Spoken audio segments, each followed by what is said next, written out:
بلکہ اس میں یہ تھا کہ 1.2 ٹریلین روپیز کے جو ایکسپینس گورنمنٹ کے شو کیے گئے تھے اس میں سے ہاف جو تھے وہ پینشن پہ. ہاں تو میں یہی کہہ رہا ہوں وہی نا کہ ملک ایسے نہیں چلتے. میں اس پہ اعتراض نہیں ہے کہ لوگوں نے اپنی ساری عمر دی گورنمنٹ کو، آپ اور ان کا کٹوتی کی ہے، آپ ان کی پینشن دیں. جو باقی دنیا میں جو سسٹم ہوتا ہے انشورنس کے تھرو ہوتا ہے سارا کچھ. وہ لگائیں نا جی کہ ان کو ہم ایک گھر دے دیں گے. آپ سرکاری افسر کو آپ دیں کار، مگر یہ آپ یہ کہیں کہ جی اتنے سال تمہارے باقی ہیں، یہ کار کے پیسے تمہاری تنخواہ سے کٹیں گے. کٹ جائیں. ہاں آپ ان کو گھر دیں، آپ کہیں کہ اتنے کا گھر ہے، اتنے سال ہیں، اتنے پیسے تمہاری تنخواہ سے کٹیں گے، یہ گھر تمہارا ہو جائے گا، مگر یہ تم کٹیں گے. بالکل. یہ سرکاری خزانے سے آپ گھر بھی دے رہے ہیں، آپ کاریں بھی دے رہے ہیں، آپ پیٹرول بھی دے رہے ہیں، آپ کھانا بھی دے رہے ہیں، آپ ملازم بھی دے رہے ہیں. کون سا ملک اب اس 21ویں صدی میں برداشت کر سکتا ہے؟ یہ برداشت کر سکتا ہے یہ سارے تقریباً 2 ٹریلین روپیز کے اخراجات ہیں انہی چیزوں کے. میں باہر رہا ہوں، آپ بھی رہے ہیں، یورپ پورا میں پھر رہا ہوں، میں نے کہیں پروٹوکول نہیں دیکھا. سر امریکہ کے صدر کے علاوہ کسی کو گھر نہیں ملتا، کسی کو کار نہیں ملتی، کسی کو وائی جہاز نہیں ملتا. وہاں سپریم کورٹ کا جج جو ہے ٹیکسی پہ جاتا ہے جی ایسے ہی ہے، اور یہاں وہ پروٹوکول میں جاتا ہے. تو بات یہی ہے ریٹائرمنٹ کے بعد پروٹوکول الگ ہے. پھر اصلیت تو یہ ہے نا کہ کچھ ہمارے رنگ کے لوگوں نے یہ ملک لوٹا ہوا ہے. بالکل. اور ملک کی عوام کو یرغمال بنایا ہوا ہے، اور ان کی کاروبار، ان کے کام، ان کی زمین، ان کے اثاثوں سے عیش کر رہے ہیں. بالکل. اور وہ بیچارے اپنے بچوں کو پڑھا بھی نہیں سکتے، کسی سٹینڈرڈ پہ لے جانے، ان پہ کیس بھی ہوتے ہیں، وہ ہسپتالوں کے چکر بھی لگاتے ہیں، وہ کچہریوں کے چکر بھی لگاتے ہیں. رولتے ہیں. آپ ہیں کہ ایک فون کریں گے تو جج بھی آپ کے پاس آ جائے گا. بالکل. پولیس کا افسر بھی آپ کے پاس آ جائے گا. تو ایسے ملک اب نہیں چلتے.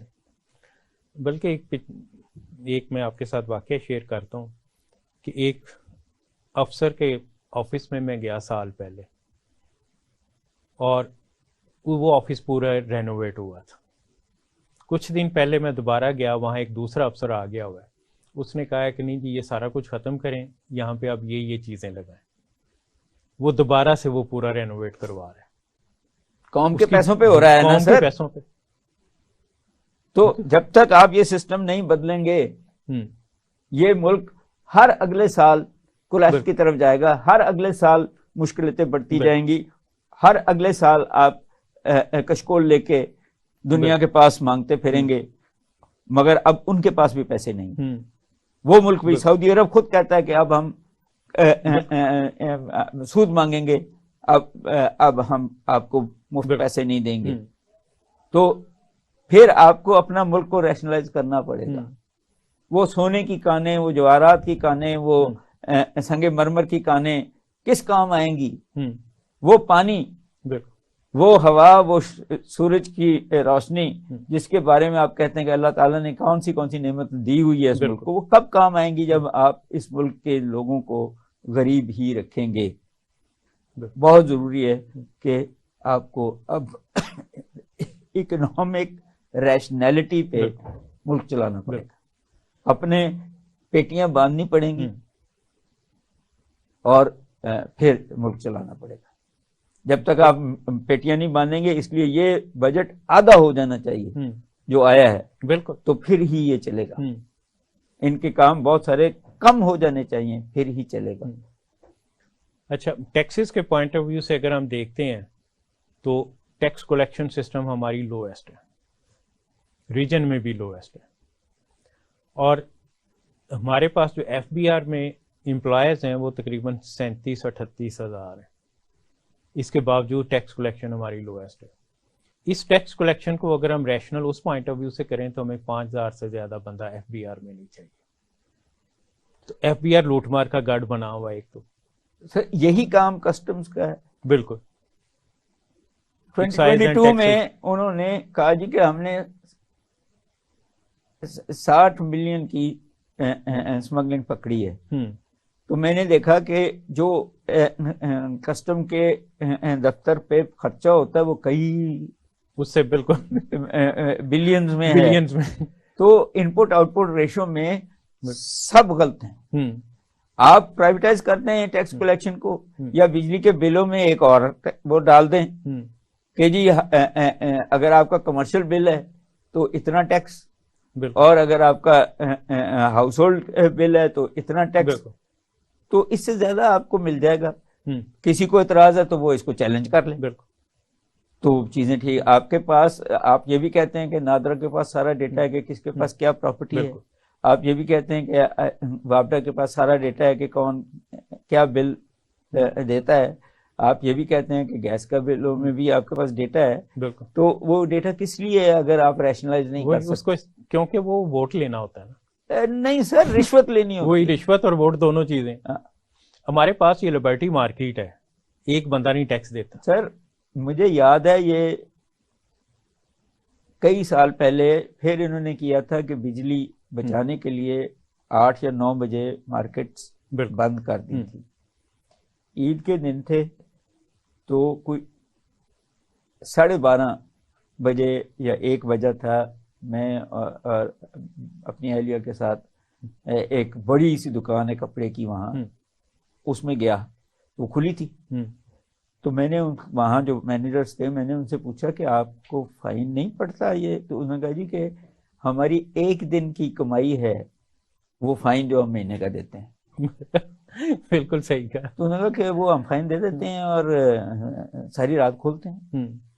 تو آپ کی پالیسیاں بھی تو irrational ہیں نا. بالکل. یہ وہی ہے بات کہ غریب آدمی پہ، کمزور پہ زور چلتا ہے حکومت کا. وہ ٹی وی پہ، پی ٹی وی پہ مزاحیہ پروگرام ایک چلتا تھا، اور اس میں یہ ریلوے کے وہ زنجیر کھینچنے والا 50 روپے جرمانے پہ اس نے بنایا ہوا تھا. وہ ہر تھوڑی دیر بچہ کھینچ دیتا، وہ کہتا کیا ہوا 50 روپے جرمانہ، نہ کھیلو بچے. تو یہی ہو رہا ہے. نہیں سر، یہ جو آپ کی موٹر وے ہے 700 روپے جرمانہ ہے. بالکل. میری ایک گورنمنٹ کالج میں اسٹوڈنٹ تھی، اس نے کہا جی کہ ہم جہاں سے آتے ہیں ہم 3 دفعہ روز کے چلان کراتے ہیں مگر جلدی پہنچ جاتے ہیں. بالکل. سو بڑی گاڑی والا امیر آدمی جو ہے اس کو یہ چلان کیا کہتا ہے. بلکہ ایک بڑا مشہور انڈسٹریلسٹ ہے، اس کے ساتھ میں اسلام آباد گیا تھا ایک میٹنگ کے لیے، اور ہم 1.5 گھنٹے میں اسلام آباد پہنچے تھے. ان کو تو روکنے کو بھی تیار نہیں ہے. مجھے آپ کو تو پھر روک لیں گے، 700 اس کو روکا جاتا تھا، لیکن اس کے ساتھ سینیٹر بیٹھا ہوا تھا. سینیٹر پہلے ہی فون کر دیتا تھا تو نہیں روکا جاتا. تو جس ملک نے سفارشوں پہ چلنا ہے، رشوتوں پہ چلنا ہے، لوگوں کو لوٹ مار کر کے چلنا ہے، جس کی حکومت خود لوٹے، بالکل، تو اس نے چلنا کیا ہے؟ بالکل صحیح کہا. اس نے تو میں جیسا کہہ رہا ہوں کہ ہر اگلا سال جو ہے مشکلوں میں جائے، کیونکہ آپ نے یہ ساری جو انیفیشنسیز روپوں میں کنورٹ کر کے غریب آدمی پہ ڈال دی، بالکل، عام آدمی پہ ڈال دی. بالکل. مگر اس کے ریپریکشن بہت بڑے ہونے ہیں. جس دن لوگ تنگ آ گئے اور پولیٹیکل انریسٹ ہوئی، آپ کے بارڈرز پہ ٹیررزم پھر سر اٹھا رہا ہے. بالکل. یہ سارے اسی لیے ہے نا کہ ایک خاص طبقہ آپ کا ہے جن کے بہت سارے بچے ہیں، وہ 2 بچے اگر بیچ دیں ٹیررسٹ کو، اس کا گھر تو چل جائے گا، آپ کا گھر ختم ہو جائے گا. بالکل صحیح کہا. تو جو ریشنلٹیز ہیں جو بار بار میں کیے جا رہا ہوں، وہ ہمارے حکمرانوں کو سمجھ ہی نہیں ہے. بہت ضروری. نیشنل ایکشن پلان میں یہ کہا گیا ہے کہ اکانومی کو ٹھیک کرو، تو پھر پولیٹیکل بھی ٹھیک ہو جائے گی، اور آپ کی لا اینڈ آرڈر بھی ہو جائے گی، اور ٹیررزم بھی ہو جائے گا. آپ ٹیررزم کو ٹھیک کرنے کی کوشش کرتے ہیں، روز آپ کے اہلکار شہید ہوتے ہیں، افسر شہید ہوتے ہیں. آپ اکنامکس کو ٹھیک کرتے ہیں، آدھے سے زیادہ پرابلمز آپ کے حل ہو جائیں گے. بالکل صحیح آپ نے کہا. ڈاکٹر صاحب بہت بہت شکریہ آپ کا آنے کا، پروگرام میں پارٹیسپیٹ کرنے کا. جی ناظرین، پروگرام کا وقت کیونکہ ختم ہوا چاہتا ہے، اور آخر پہ میں صرف اتنا کہوں گا کہ جب تک ہم اپنے آپ کو ٹھیک نہیں کریں گے، جب تک ہم اپنی چادر میں نہیں رہیں گے، تب تک ہمارے مسائل حل نہیں ہو سکتے. اس کے ساتھ اپنے ہوسٹ ڈاکٹر محمد اعجاز سندھو کو اجازت دیجیے. اللہ حافظ.